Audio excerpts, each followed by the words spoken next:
மகாநதி சீரியல்ல இப்ப பரபரப்பான ஒரு சீன் போய்கிட்டு இருக்கு. நம்ம விஜய், காவேரி இவங்க 2 பேருக்குமே ஆக்சிடென்ட் நடந்து உயிருக்கு ஆபத்தான நிலைமையில இப்ப ஹாஸ்பிட்டலுக்கு தூக்கிக்கிட்டு வந்திருக்கிறாங்க.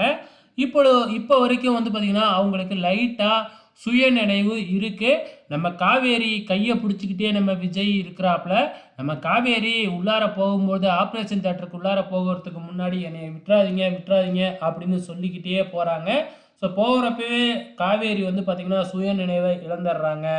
இப்ப 2 பேருக்குமே தனித்தனியா ட்ரீட்மெண்ட் பண்ண ஆரம்பிக்கிறாங்க. இதுவரைக்கும் வீட்ல இவங்களுக்கு ஆக்சிடென்ட் ஆனது தெரியாது இல்லையா? அது தெரியாம வீட்ல எல்லாருமே நார்மலா தான் இருக்கிறாங்க. அப்ப அங்க போலீஸ் வருது. போலீஸ் வந்த உடனே விஷயத்த சொன்ன உடனே எல்லாம் பதறி அடிச்சு துடிச்சுக்கிட்டு ஹாஸ்பிட்டல் போறாங்க. ஹாஸ்பிட்டல்ல போய் விசாரிக்கும் பொழுது 2 பேருக்குமே சிவியரா அடி விழுந்திருக்கு. அதாவது வந்து பார்த்தீங்கன்னா, அடிபட்டிருக்கு.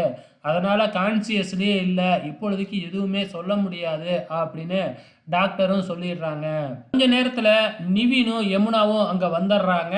ஸோ அதுக்கப்புறம் வந்து பார்த்தீங்கன்னா, 2 பேருக்குமே ட்ரீட்மெண்ட் போய்க்கிட்டு தான் இருக்கு. ட்ரீட்மெண்ட் முடிஞ்சு டாக்டர் வெளியில வந்து கேட்குறாங்க. அப்ப வந்து பார்த்தீங்கன்னா, இப்பொழுதைக்கு எங்களால எதுவுமே சொல்ல முடியாது.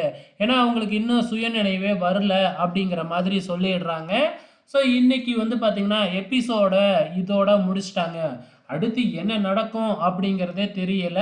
ஏன்னா, சீசன் 2 மாதிரி கொண்டு போக போறாங்க. அப்படியே இந்த கதை வந்து அடுத்த கட்டத்துக்கு மூவ் ஆக போகுது. ஸோ வெயிட் பண்ணி பார்க்கலாம் என்ன நடக்கும்னு.